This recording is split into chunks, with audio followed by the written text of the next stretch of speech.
Welcome to Grief and Gratitude Podcast. We're your hosts, Mandy and Crystal. This is a space for honest conversations about loss, healing, and everything in between. Each week, we share stories, perspectives, and moments that remind us that even in the hardest seasons, gratitude can still exist. Thank you for sharing space with us. We're really glad you're here.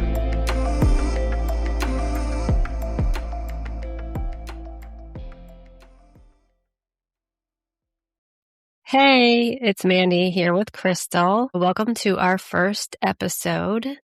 Crystal, take it away. Hi, I'm Crystal, and we are looking forward to going on this grief and gratitude journey together.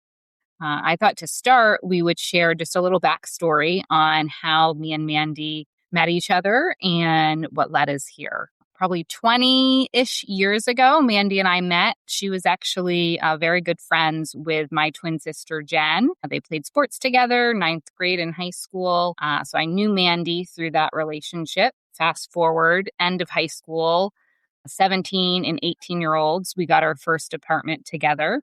We got our first apartment together. For Jen, was first year, think of college. Mandy, were you in your senior year? Senior year of high school. Yeah, senior year of high school. And I was actually also in my senior year of high school because I decided not to do things on time. So we were running the streets, and Jen, my twin sister, was a very studious college student. So we had that experience together and really maintained friendship throughout the years. Mandy, some years after being pregnant with her first child, spent a lot of time together as well. I lost my twin sister, Jen. I also was pregnant with my first child and moved in with Mandy and her son, Evan. So we also had that experience, and Mandy was able to kind of see me in losing my twin and losing her good friend, and also having my first child, Casey. Fast forward, we maintain our friendship, but Mandy has also had the transition of her son, Declan. When that occurred over a year ago now, Mandy really thought of ways to connect, not only the two of us, to work through our grief, but also to support others. Over the last few months, Mandy had thought of a podcast and named it Grief and Gratitude. So here we are. And we're really excited. We are. Thanks, Crystal. So we will start with my story. It started June 11th, 2021. I was out at a friend's birthday party, and I got a call from my ex-husband, who never called me. So I knew something was off, and I stepped outside the restaurant and answered the phone. And he didn't say hello or anything. He just said, "It's Declan. You need to get to the hospital. It's his heart." And I panicked. We knew he had a heart condition, but he hadn't had any symptoms or anything wrong up until that point. And so I got to the hospital. And he was intubated. He was intubated until the next day. And we weren't really sure what was going to happen, but he was stable, which was good. We didn't know how long he had been, not under, without oxygen. So we didn't know if there was brain damage or any of that. But the next day, he came to, and he didn't recognize me. He kept asking for his mom, and I would be sitting right in front of him. And he would say, "I want my mom." And I'd be like, "I'm right here." And it was like he looked right through me. He didn't recognize me. So that was a really hard part of that. I was worried about brain damage, obviously. But the nurses kept saying, there's this thing called hospital amnesia, and a lot of patients get it. It only lasts a couple days. He'll probably be okay, but we can't tell you for sure. So that was a long couple days, but he did eventually recognize me, and We decided, well, we weren't allowed to leave the hospital until he got an internal defibrillator after his cardiac arrest. Sorry, that's what happened. He had a cardiac arrest. But of course, it was a week in June when everybody was on vacation and nobody was there to be able to do the surgery. So they transferred us to Duke. Declan got his implant done at Duke. And then we came home and he had no restrictions. He was put on medication. He had his internal defibrillator, and that was that. And then in November, I got a phone call from the school, and they said, you got to get here. If you leave now, you can get here at the same time of the ambulance. They didn't say like hello or anything. And so I knew, I just like hung up the phone. At the time I was pregnant. So that was November, yeah. And Finn was born December. So I was pretty pregnant. So I got to the school. The fire truck was driving by my place at the same time I was leaving. And so I just put my hazards on and followed them to the school, and then parked my car, jumped out of the car, ran with my big belly to the back, and he was crying. So he had come to. So that was good. I felt very hopeful. And the nurse said she had given him CPR and she felt his ICD kick on. And then we got in the ambulance and drove to the hospital. And then at the hospital, the doctors checked him over. We stayed for about a week. They changed his medication, changed the settings on his defibrillator. And then they put restrictions on him where he can't run. He can't run around. He can't do any sort of exercise to elevate his heart, which is really hard for, I guess he was about a 7-year-old at that time, almost 7-year-old, who also had ADHD. And so trying to keep him from not doing anything, especially when he had been able to run and do all that stuff, was really difficult. But he adjusted, and let's see, that was November 2021. And things seemed to be going okay. We all would watch him like a hawk after that, just for any type of thing. Because the first time it happened, okay, a fluke. Second time it happens, okay, can it happen again? But no, it can't. That's what I thought anyway. And then October 2022, we are walking to the bus stop. Declan and Brielle are playing, and then Declan just laid down on the cement and put his head on my foot. And I didn't really think anything of it because they had just been horsing around waiting for the bus until Brielle said, Declan, Declan. And I looked down and it looked like almost like a seizure, like he was having a seizure. And so I just yelled to the other parents and I said, call 911. And I obviously had never seen him because his first cardiac arrest was at his dad's. His second one was at school. So I had never seen any of it. And so one of them called 911 and they were holding the phone, and the dispatcher was directing me on how to do CPR. And I remember doing CPR, and these poor kids are all around the bus stop, and Brielle had seen the first one, and she actually really saved his life on the first one because he fell asleep or passed out on a couch, and Brielle went over and tried to wake him up. So she had seen that. And then this time, so I'm doing CPR, not really worrying about what's going on around me, and I'm screaming, like, get here. Like, in my head, I could see him. He was like dying in front of me. He's not breathing. His heart's not beating. I'm performing CPR. And then I felt his defibrillator kick on, and he came to and started crying. And so I knew, okay, he's going to be okay. So they finally get there. They take him in the ambulance. We go to the hospital. We spend another week. They change his medications again, change his device settings, and go home. And then this time, even worse, watching him like a hawk. And of course, anytime I would hear an ambulance after that, I would think they were going to his school, and I would look at my phone and wait for a phone call. But that didn't happen. However, November 2022, a month later, we're walking to the bus stop and we missed the bus because it was there when we got out, but Declan couldn't run. And so we couldn't run to catch the bus, and it took off, and he was all upset. He was really upset because he liked riding the bus. So we started walking back to my car, and he just said, "Mom, I don't feel so well," and just collapsed in my arms. And in my head, I'm like, there's no way this can happen again with me a month later. Like, is this really happening again? And the other moms were walking back from the bus stop. And again, I just yelled, "Call 911." And this time I felt more confident because I had just done CPR. And I started doing CPR before they even told me.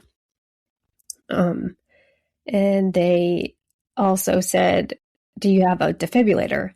And luckily we had 2 defibrillators because Brielle has the same condition. So we had a defibrillator, and I yelled for one of the moms to go get the defibrillator out of my car while I was doing CPR.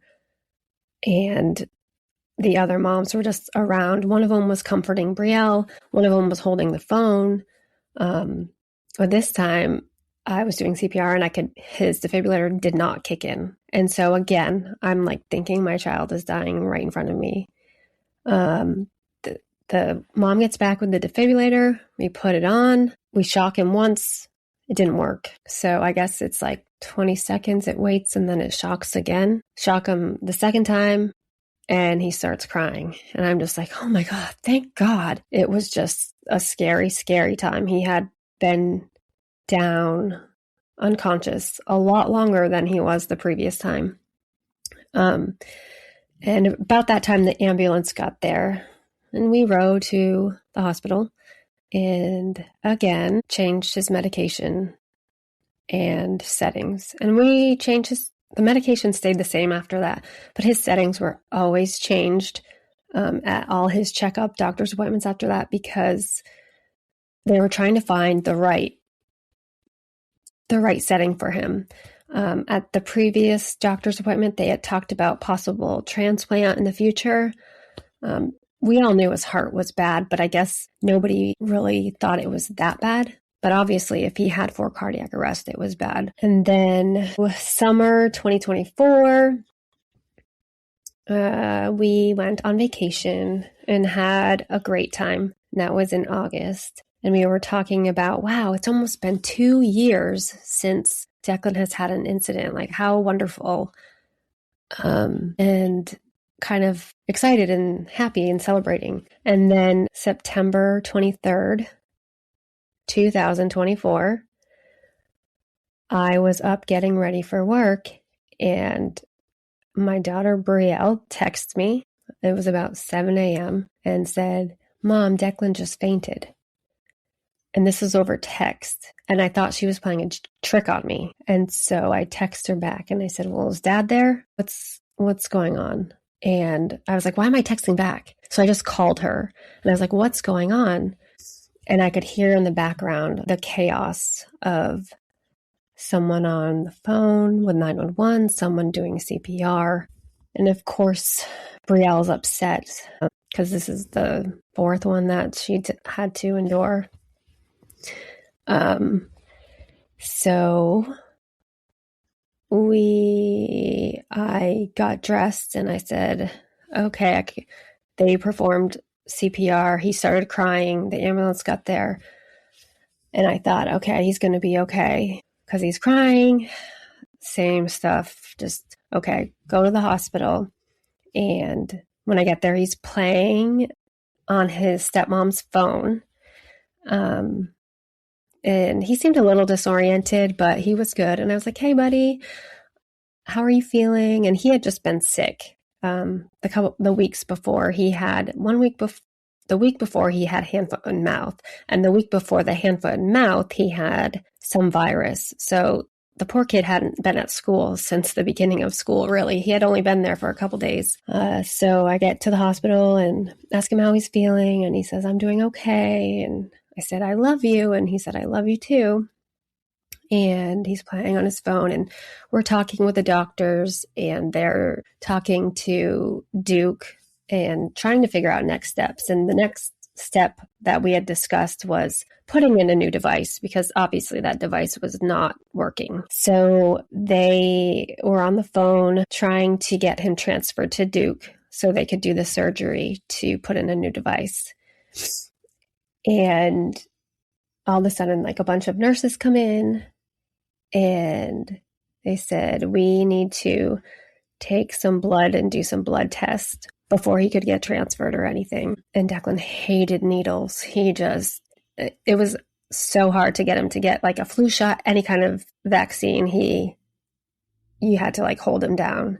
So taking blood was really not easy to do. So that's why there was a couple nurses that came in, and we told him what's going on because he's 9 at this point. And they said, do you want mom or stepmom to get in bed with you? And he said, I want mom. So I get in bed with him, and then they start to get ready, and he starts to freak out, saying, no, I don't want needles. No. And he's screaming, no.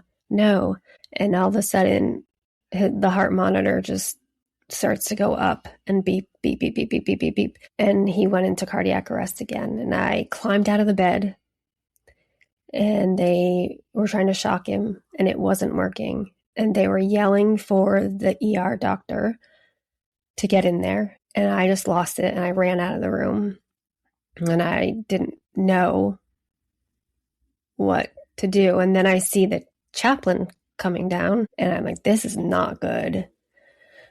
And then they moved him into a different ER room, and they got his heart going again, but it was a low beat. And so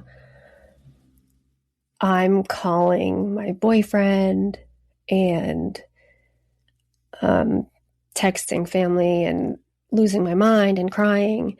And the chaplain's trying to talk to me, and it was just kind of a blur, but I remember it. And then they said, okay, we're going to transfer him to the ICU because his heart was beating, but he was not conscious, and he was intubated because he was not breathing on his own. And that was the first time that had ever happened. So I knew it was bad.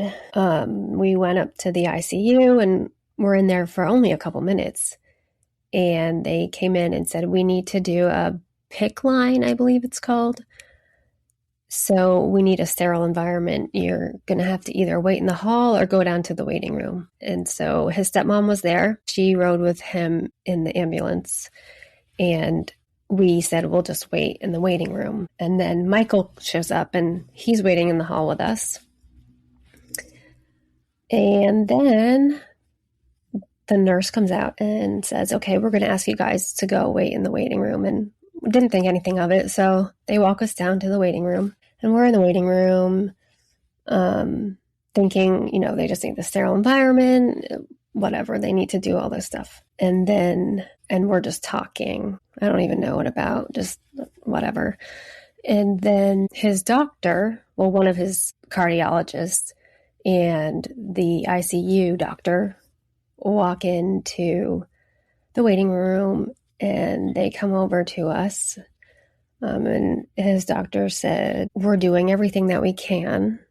His heart is stopped, but we're doing everything that we can. And I was like, what do you mean his heart is stopped? For how long? And he said, 15 minutes. And I was like, 15 minutes? And I knew that was it, but I still had hope. And they said, we're doing everything that we can. We're going to go back there and try to do more, and then we'll come back. And so at that point, his stepmom went into the hallway and was calling his dad and talking on the phone to who she needed to talk to. And Michael took my phone and was calling my family and doing all of that. I guess it was about 10 minutes later Michael and I are just sitting there talking, and I just hear this like wail scream from the hallway. And I look to the door and the window of the waiting room, and I see his doctor and the ICU doctor and his stepmom out there. And when I just knew, and they walked in and they said, "I'm sorry. We did everything that we can." And I just remember sitting there going, "This is not real. This is not real. He always comes back. He's been through this. This is..." And they started telling us we did this and we did this, and we even gave him a blood transfusion, hoping that that would put more oxygen in his system. And it was just so everything. I mean, I was hearing it, but I wasn't hearing it. And I don't even know how to explain what that moment was like. And they said, "Give us a couple minutes and you can go back and see him." And it just didn't seem real at that point. And so obviously I broke down and was crying and gave my phone to Michael and said, "Please call my brother," so he could tell my family. And his stepmom came in and we were all just consoling each other. And his dad didn't know, and they said, "Don't tell him." He was on his way to the hospital. They said, "Don't tell him until he gets here," because they obviously knew he might just like drive off the road or something. So we're waiting, and they're getting Declan ready for us to go in. And I'm sitting there, and I see a Duke number come up on my phone. And so I answer the phone, and it's his cardiologist at Duke. And I said, "Hello?" And obviously, like, I had been crying and shaking and all that, but he had been used to that from all the times. And so he's like, "Hey, just wanted to call and check in. Is Dad there yet?" And I said, "No, he's not here yet." And he said, "Okay, well, we got the setup to get Declan transferred." And I was like, What are you talking about? Declan passed away." And he was like, What?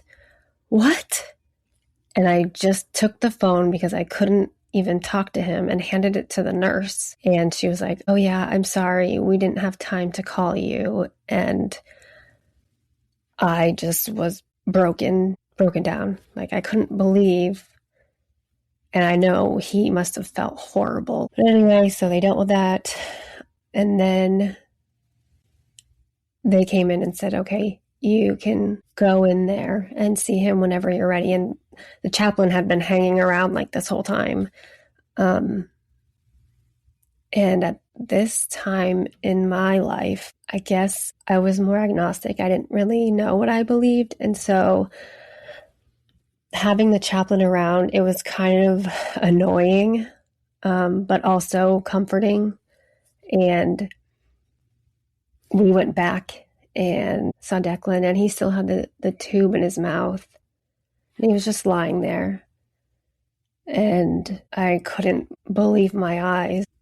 I didn't think it was real again.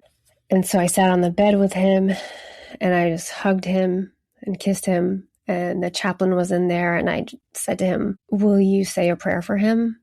And so he prayed with us. Michael was in there with me. And he prayed with us, and then he just sat in there, and I just spent some time with Declan, and the chaplain left, and Michael and I just spent some time in there talking to him and trying to process everything. And then we went back in the waiting room and kind of didn't know what to do, didn't know what next steps were. So it was kind of this limbo. And then it hit me when his dad got there that we were going to have to tell his sister, his best friend, she always was so annoyed with him, but he just loved her to death and wanted to be just like her. And they were inseparable. They were always together. And I think that was one of the hardest things to face at that time, was having to tell her. And especially because that morning she said to me, I don't want him to die. And I had heard him crying in the background. And so I knew he had come to, and I was like, don't worry, he's not going to die. And he died. He passed away. He transitioned. And so I had to try to figure out how to tell her, or how we were going to tell her, which was like the last thing that I wanted to think about on my mind at that time. And I didn't know how we were going to do it because we were still trying to figure out, we were still trying to process that Declan had passed, and still telling family, and still figuring out, was he going to be a donor? And we donated his eyes, but there wasn't much of his body that could be donated because of his heart condition, and the trauma that he had faced. And so we kind of spent the day there. I got there at 9, and we're in and out, and his dad and I both spent time with him alone, with Declan alone, and the nurses were really great. They went in and took his handprints and fingerprints, and this necklace that I wear every single day is his fingerprint that they took, and they had a necklace, they had a pendant made for me and his dad, and they gave us books to give to his siblings. Because Finn was only 2 at that time, and Evan was in Japan. And so that was another thing that I was going to have to deal with, is telling Evan, who had just got to Japan to do his study abroad for 1 year, that his little brother had passed away. But anyway, the hospital gave us these teddy bears and books and all these things. They were just really wonderful.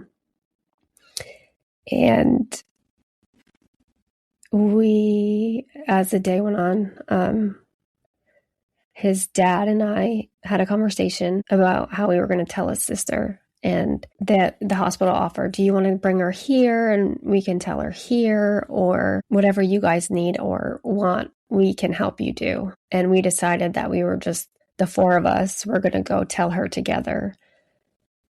And so we went. She was at her dad's house. They had just gone to their dad's house the day before for Dad's Week.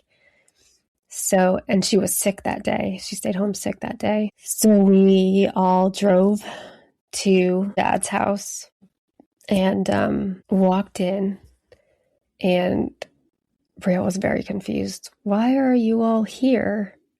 And we all sat down, and I just said, do you know Declan's heart was very, very sick? And she was like, yeah. And I said, well, it was too sick. It was very sick that this time it couldn't work right, and he passed away. And she was like, what? He died? He was so young. And she just broke down crying. And then she said, what are we going to do with this room? But, obviously she was, how old was she? 10 at that time, maybe? But she wasn't processing, just like all of us were still in shock for a long time. And that's pretty much my story with grief. The days after that are kind of a blur still. His funeral was a week after that. We found this great funeral home that was just wonderful, and they told us that we could see his body. We had him cremated so that his dad and I could have a piece of him, but they said, we will embalm him and you can come spend time with him before, if you would like, so you don't remember seeing him with the tubes in his mouth and all of that from the hospital.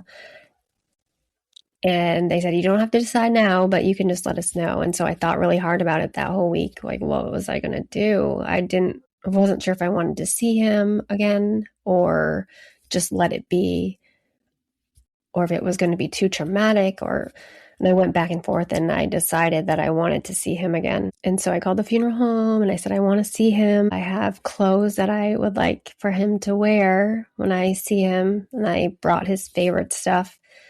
And they said, okay, we'll get him ready and you can come see him later this afternoon.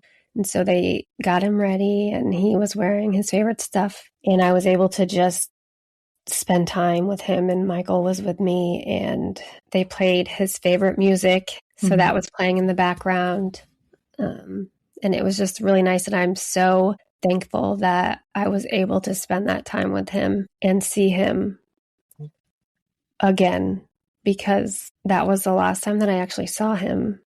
And that was the hardest thing to walk away from that day, is knowing that was going to be the last time that I would ever see him and or touch him or kiss him or put my fingers through his hair. That was the last time. And so I didn't want to leave, but I knew I had to leave. And so I kept going back and forth. Okay, I'm ready. No, I'm not ready.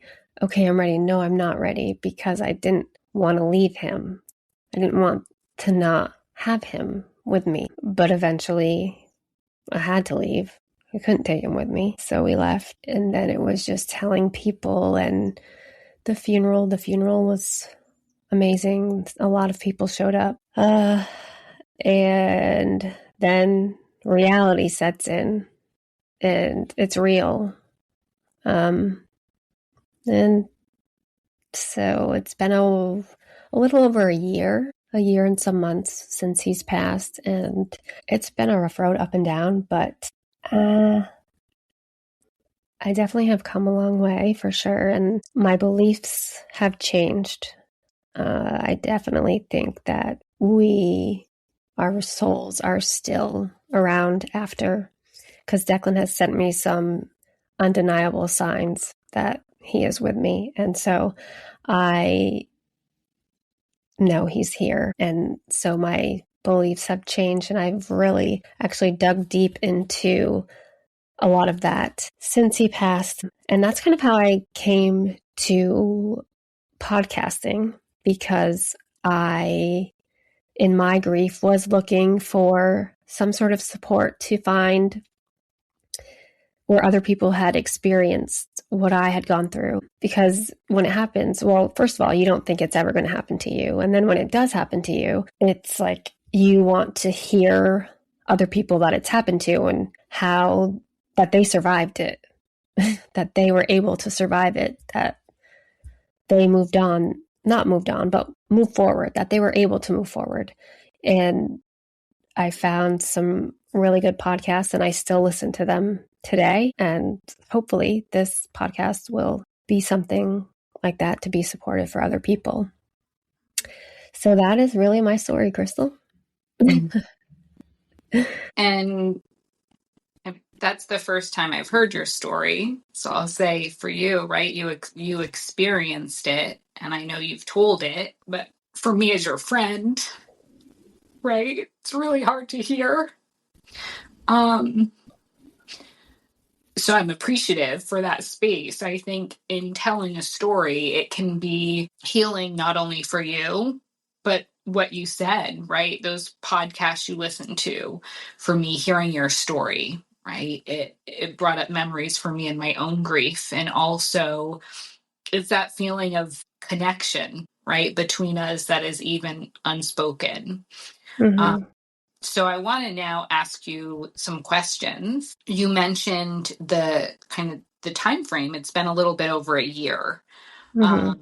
I would ask you, with that, really for you, what has time done? When you said you feel you've made some progress, what is different today compared to the few months after? What progress are you speaking to? So I will be honest with you. About the first week or two, I wasn't sleeping. I was crying all the time. I was at my doctor's office like every single day. And medication really helped me get through the first couple weeks. Well, I'm still on it, so no shame here. Medication definitely helped. But also, I think, like I said, listening to podcasts, I felt more supported and relatable to other people. And then, like I said, also the signs, knowing that he's still there and he's around and I'll see him again. I know I will. And that just, I know he'll be there to greet me when it's my time. And so that And has when you mention even the sleep, right? That it's like you almost can't shut off and sleep. Do you find you're able to sleep more regularly now? Are you able to how is that different for you, right? I imagine he's always there, he's always on your mind, but in some ways, I don't know, you almost have to mentalize or settle yourself in order to sleep. Like, how is that true? And if so, what is that? Is it time? Is it strategy? Like, how have you gotten back to normal sleep? really just recently, maybe in the last couple months, I've kind of gotten back to a normal sleep schedule. My sleep for the first year was aided with medication for sleep as well. I had a couple different types. Some would help me fall asleep, some would help me stay asleep. Because I couldn't fall asleep at first. And then I was given medication to fall asleep. But then I would wake up in the middle of the night and I couldn't get back to sleep. And so I took the medications, and I guess, like with everything, as time goes on, things, they don't get better, but they get different. And I still don't believe it. I still wait for him to come to my house with his sister. Like, it still doesn't seem real to me, but it's more real than it was, if that makes any sense. Yeah. I get that completely, right? With my twin and with Jen, we're at 18 years, and I still, right? It's almost like you have to tell yourself again. And I remember in that, even the first few years, it being like waking up and almost reliving and reminding yourself, right? Of Oh like, my gosh. I this, remember a couple of weeks after I woke up and I was like, oh my gosh, that was the worst dream ever. I dreamt that Declan died. And then I was like, oh, wait, no, he really did. yeah. And then it hit me again. And then it was like a truck hitting me, you know? And I don't know for you, but it happened to me. Like, I almost wanted to avoid sleep because I didn't want to wake up and have to come to the reality again that it happened. Right. Mm-hmm. Like, in some ways, if you get yourself to sleep, medication or not, there's like that relief of not knowing, but you Mm-hmm. gotta wake up and know again.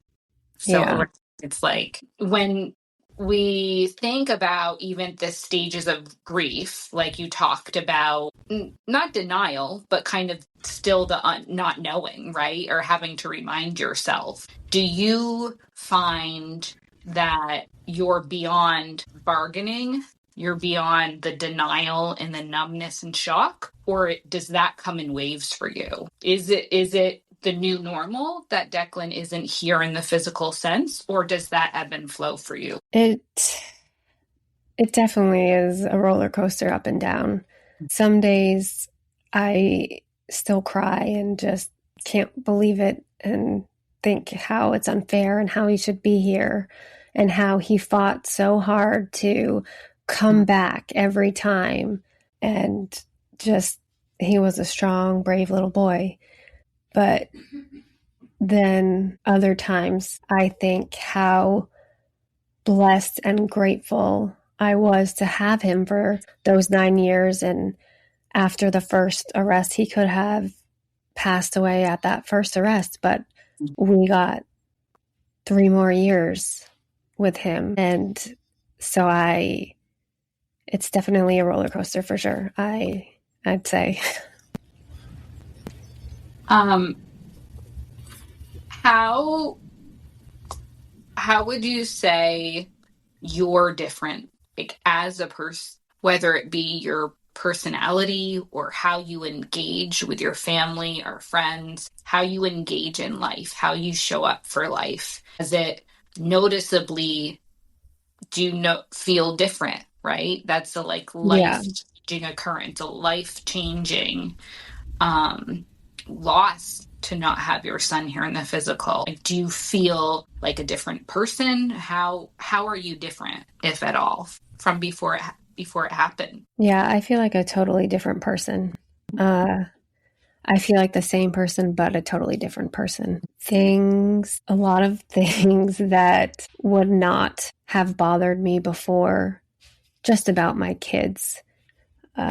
Even still, whenever I hear an ambulance, I think, is Finn okay? Are they going to Finn's school? Because his school is close by. And then Brielle, she has the same heart condition, and I watch her like a hawk because I'm afraid. And I said to myself after the first time I did CPR, I don't know how I did that. I don't think I could ever do it again. And then I had to do it again. And so I guess your body knows what it has to do, but it's a little nerve-wracking to think that I might or have to do that again. And I don't want to say that I have to, because hopefully I never will, but it is on my mind a lot. But on a different side, my faith has changed, like I said, and has made me a different person. And I want to be a better person, and I want to honor Declan. And he was such a sweet kid, and he was just so kind to everyone that I always think about how can I honor him, and how can I do things to be better. Before doing this, we spoke some about meditation that you're trying to learn and incorporate, but also, conversations or connections you've been able to have with Declan. I think it would be important for you to share, because I would ask, right, like, what would Declan say to you? But I feel like Declan has said things to you. Could you just share the experience you shared with me earlier? Yeah. So I am trying to get better at meditating. It's not easy to turn your brain off, especially with everything that's going on in the world. But I'm definitely trying to meditate better. And I think I've succeeded, because sometimes when I'm meditating, it'll feel like it's been 10 minutes and it's been like 2 hours. So gotten better. But Declan has, shortly after he transitioned, and I say transitioned because I don't like to say died or passed, because I think he's just somewhere else right now. And like I said, I'll see him again. Shortly after he transitioned, he came to me in a couple dreams, and they weren't like dreams that you have where you're, I don't know, out at the park and running around or whatever. I was like in between sleep, half awake, half asleep. I knew I wasn't sleeping, but I knew I wasn't awake. I don't know if you understand that, but the first dream, he had come to me, and we were in this place, and it was just him and I, and there was nothing else around us. And he said to me, "Hey, I'm always with you. I just can't be in human form," which is something he would totally say. So he said that, and he hugged me, and I swear I could feel his hugs, because I remember waking up like feeling like his hug. And another dream, he came to me in similar situation, half asleep, half awake, early morning, like 4 to 5 a.m. And he came to me, and nothing else was around.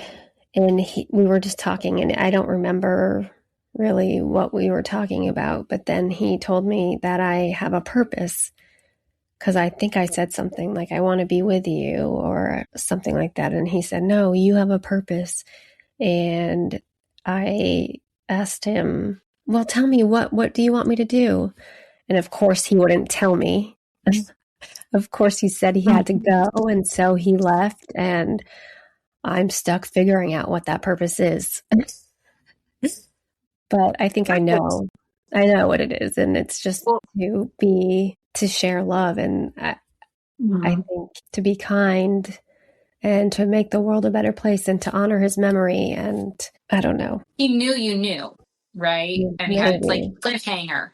It was just left there for you.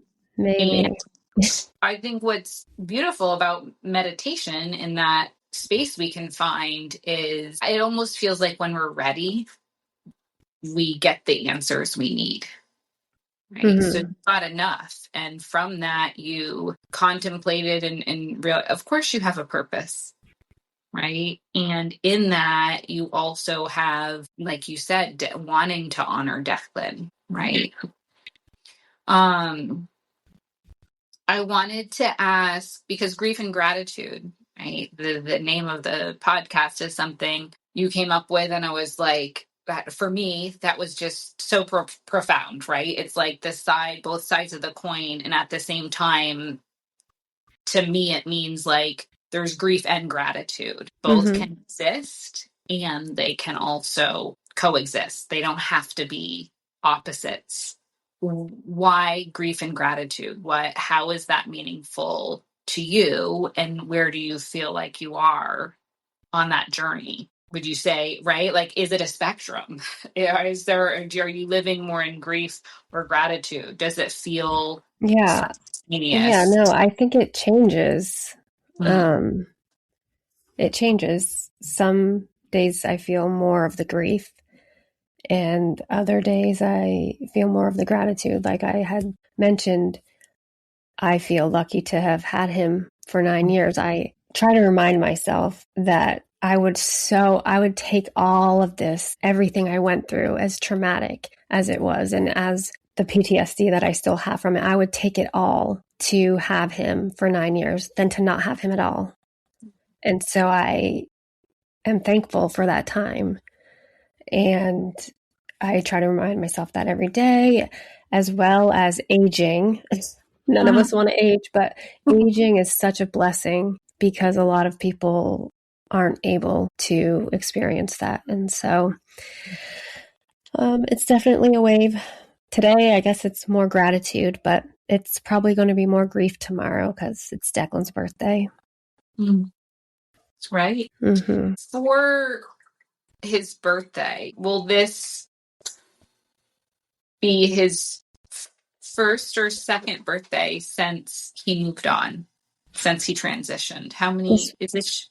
This first? Is his second, yeah. So September 2024 is when he transitioned, and then it was just a tough time because then it was Thanksgiving, then it was Christmas, and then it was New Year's, and New Year's was, I think, the hardest because I felt like I was leaving him behind, if that made any sense. Like I didn't want to go into a new year without him. And he was with me in 2024. I would have to say last year, so that was really hard. And then, so New Year's and then his birthday.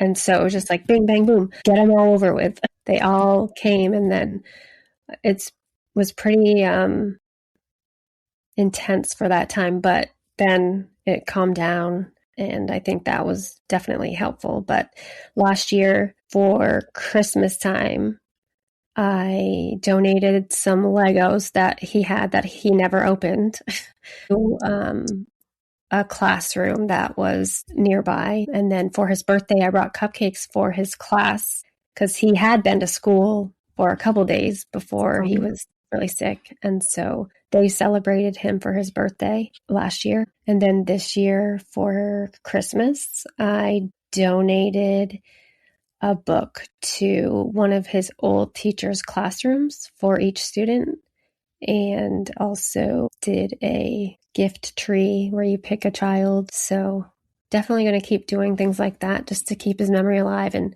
I always say, like, from Declan. So people can ask, or because obviously I love to talk about him. And that's a question for you, because I know people have different abilities and capacity to talk about their grief or someone that's transitioned. And you say you love talking about him, right? That's comfortable and not comfortable for some people, right? To Right. see a mother who's lost their child, which is the worst thing, right? Like it appears it's unimaginable to so many. It doesn't make sense to the order of things, right? No. It's Brielle asking about the bedroom. We ask, like, it doesn't make sense that Yeah. there's someone gone. We just like, well, what's this even mean? What can others provide you, or what has been helpful to you in this journey, outside of people listening to your stories and being able to truly listen and sit with you in it and know it's something that's providing you happiness and peace, right? What else Yeah, has I been think, done for you? well, that's a tough question because it really depends on where everyone is in their grief, because some people aren't ready to talk about it. I remember going to a meeting, and this mother had lost her child. He was a bit younger than Declan, and her memory, she couldn't remember things because her mind blocked it out, because it didn't want her to remember because it was so traumatic. And other people had lost a child 10 years ago, and they were just now able to start talking about their child. And so it really depends on where people are in their grief. The first probably couple months, I didn't really talk. I didn't want to talk except to my therapist. And even that was just like a crying fest. But now Brielle and I will say, hey, remember when Declan used to do this? Or remember Declan did that? And in the summer, we got in the car one day, and Declan and Brielle took singing lessons for a short time. Brielle decided she didn't want to do it, and Declan wanted to do it, but he really was pretty tone deaf. And so the music teacher said, you don't have to pay for lessons for him. We'll just do Brielle, and then we'll take 10, 15 minutes and let Declan play around after. And so he picked a song, Feels Like Summer by Weezer. That was his song to sing. You can't really sing that song. It's more talk. I don't know. But anyway, that was his song, one of his songs. And Brielle and I got in the car, and we were headed to pick up Finn at school. And I've never heard that song on the radio, and I have not heard it since. But we were maybe in the car for 2 minutes, and that song came on, and we both just went and looked at each other, and we were like, Declan. So we like to talk about him and remember him, and every holiday we light a candle for him or take his picture out, and he's with us. Yeah, again, it really, some people can talk about it, some people can't. It's just, you have to kind of take their lead, because you don't know how they feel as much as you think you do.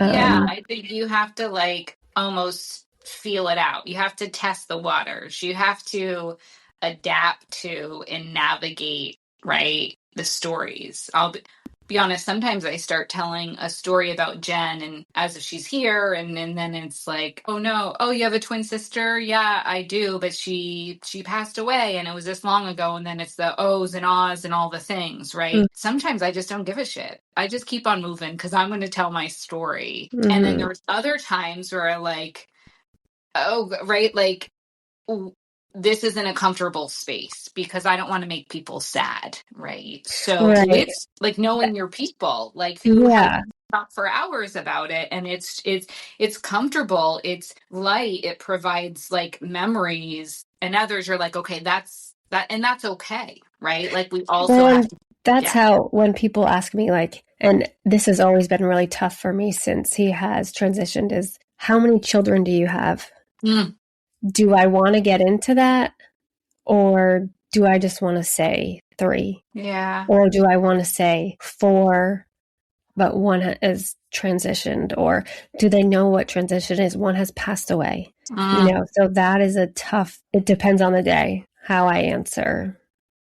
Your And it's not that I'm dishonoring Declan, but it's like, do I want to get into that conversation? Like you said, do I want to spend however long? Because I'll just go on and keep talking about him. Or do I want to just say it and get on with the day? What's the mood and capacity, right? And I think that can kind of tell you where you are within grief and gratitude at times, right? Or when I'm feeling more grief, but I share a story with someone who can share a story with me, I'm now tipping this scale to gratitude. And others, it's just like, wow, that's going to really bring me down to have to say, and she passed away or she died. Oh, right. And then, I got to feel through this.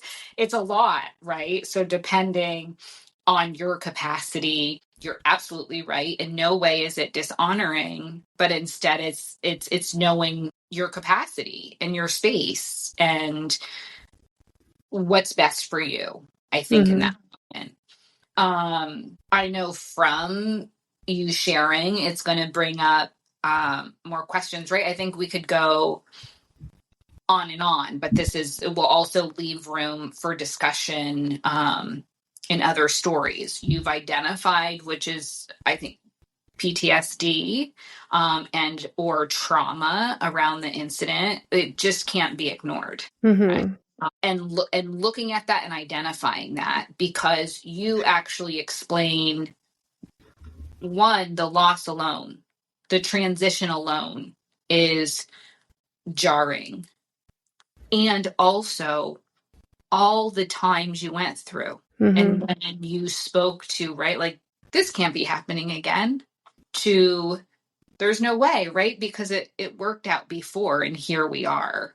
Do you want to say anything just in regards to your trauma, or is that something within counseling you've discussed or kind of looked at? I think part of healing or moving forward, we need to not block it away in the corner in our unconscious, but instead, right, look at that. Do you have anything to say just about the trauma? So one thing that really has stuck with me, and this was actually before Declan had transitioned, but I had been through all of that trauma of doing the CPR and whatever. And I told a therapist that I was anxious a lot because I was always waiting for something to happen and to be ready for something to happen. And I wanted to be ready. So I was just, fight or flight. Like, I was always just on edge waiting for it.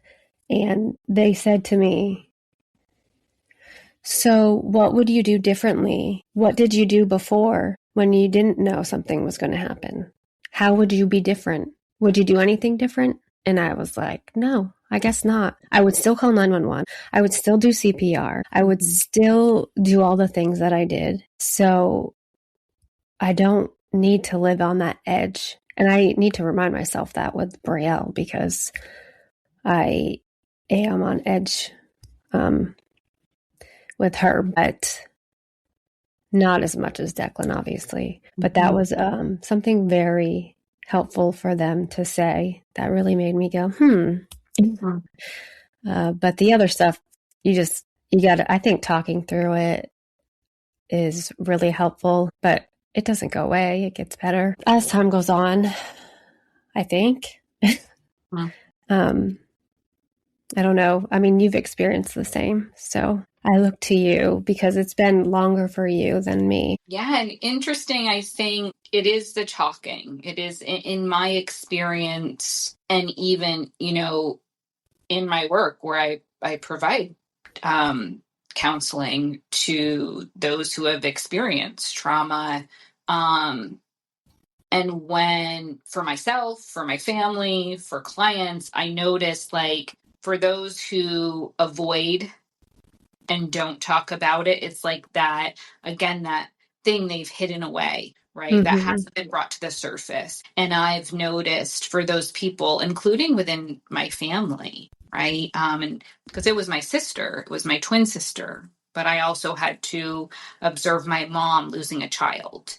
And she's very much like, right, she's not talking, through. Right. We have memories, we share stories, but she's not talking through the trauma and the grief. And I see the impact that negatively has on people. So I think the talking in itself, not only of the memories, but the talking of the experience to the extent it feels useful and helpful to you.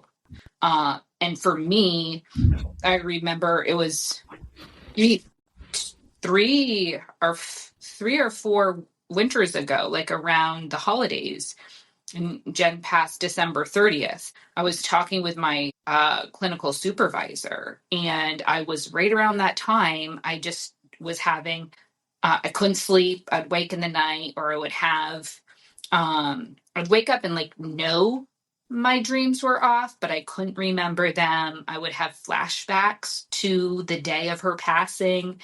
And he said to me, I was in supervision for him to discuss my clients with me. And he said, we need to talk about this more, Crystal. And it really sounds like residual PTSD. You're bringing up symptoms, right? The flashbacks, the force and so forth. And you're ignoring something, you're missing something.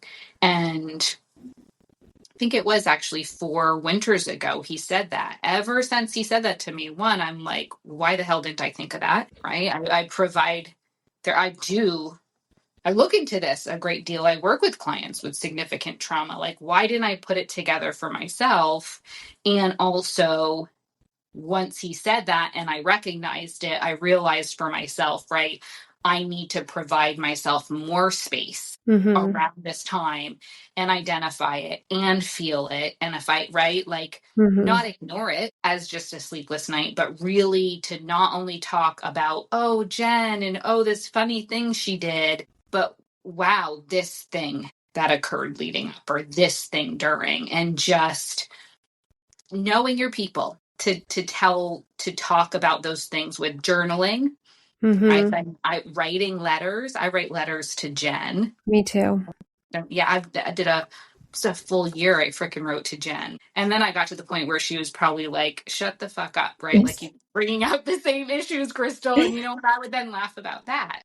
But yeah, I think it really is the talking and knowing your people.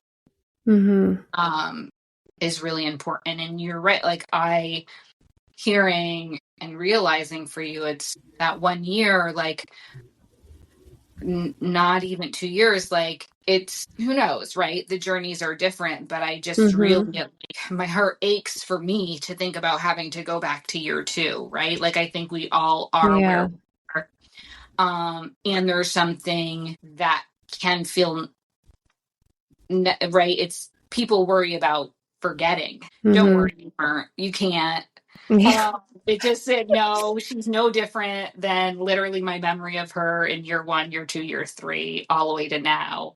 It's also in its own, I don't know how you feel about this, but for me, I remember being like, I'm going on 45, but my twin we were 27. She, like, in my mind, like, remains 27 forever. And at the same time, her soul is like progressing with my age. So it's like, it's just this thing, how, right? Like, you see your daughter, you see your children grow up. Is Declan forever his age to you? He would be 11 tomorrow, but I still see him as his little 9-year-old self. Yeah. Well, and wise, telling you have a purpose. Yeah, very wise. Yes. He was, actually. We would always say he's an old soul because he liked old timey things, and he knew facts about the old presidents and and Marilyn Monroe, and he was just a funny, he was a funny little guy. Marilyn Monroe is Jen's person. They're probably chilling out, literally, talking about old timey things. I'm sure.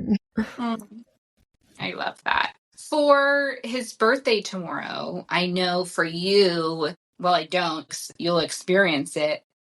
as you will your connect with your children individually? Have they, referenced wanting to do anything in particular? What will tomorrow look like for you, if anything? Do you have any plans? Yeah, so last year we did a cake and a little birthday celebration. This year's been a little bit harder, so I'm not really sure what we're going to do, but I was talking with Finn this morning, and he's 4 now, so of course he wants cake for Declan, but he wants the kind of cake that he likes, not that Declan likes. So we might go get a cake today after school. That's what he told me. Today after school, we'll go get Declan a cake. But we'll see. Yeah. Like I said, this year's been a little more difficult and hard, but we'll do something to honor him for sure. Get that cake. Pardon feels like summer. Right? Like all the things. Yeah. And also, I think it's just really valuable to give yourself the space you need and know you can change your mind at any time. Yeah, and I'm glad you brought that up because I think it's really important for people going through grief to be able to take time for themselves and not feel pressured to have to do things or be around people because it's expected. Nothing is expected of you when you're grieving. You need to take care of yourself first. So if you need that space, you need to take that space. And I definitely try to do that and as much as I can. And I know you said you were doing the same thing. You realized you need to do the same thing. You have to, right? And I think, especially for people pleasers or just, we're the way we're supposed to be, whether it be as moms, as partners, or anything else, it is against the grain. But one of my very best friends, Camellia, said to me, you can change your mind at any time. Like you are never stuck. And I was like, what? Like, what do you mean? I could have had a plan. Reservations could be in a half hour, and I could realize I don't have the capacity right now to pull it together and go out in public and cancel. Oh my God, right? Like I can do that. Of course you can. And that's amazing that you have friends like that understand and accept that. And I think that's also important for people to have is friends and support that understand it's okay for you to cancel at the last minute and not be upset about it. And if you have friends maybe that aren't that way, then you do not make a plan with them around particular times or moments, right? When you feel like you're more vulnerable, but still each to their own. I think if someone doesn't understand it, you also don't have to explain yourself. Yeah. Right? So we try and have a lot of grace. We try and be really wonderful and kind and considerate. But like you said, you have to really consider yourself, and it's okay to put yourself and your grief journey first. And gratitude journey. So I guess this will be the end of our first episode. And if anybody would like to reach out and share their story or have any questions, you can email us at griefandgratitude2@gmail.com. And then next week, Crystal will share her grief journey with us. Your story, Amanda, and thank you to anyone listening. I think we're really looking forward to bringing people in. Yeah, we're excited. Thanks for listening to our first episode and hope you will come back for more. Thanks, everyone.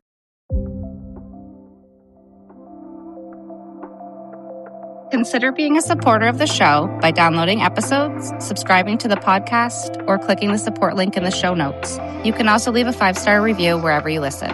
If you would like to share your story, please message the Facebook or Instagram page. You can also email griefandgratitudepodcast@gmail.com. Tune in next Monday for an all-new episode. This podcast was created to honor the memory of Declan Shaw O'Neill and Jennifer Lynn Berry.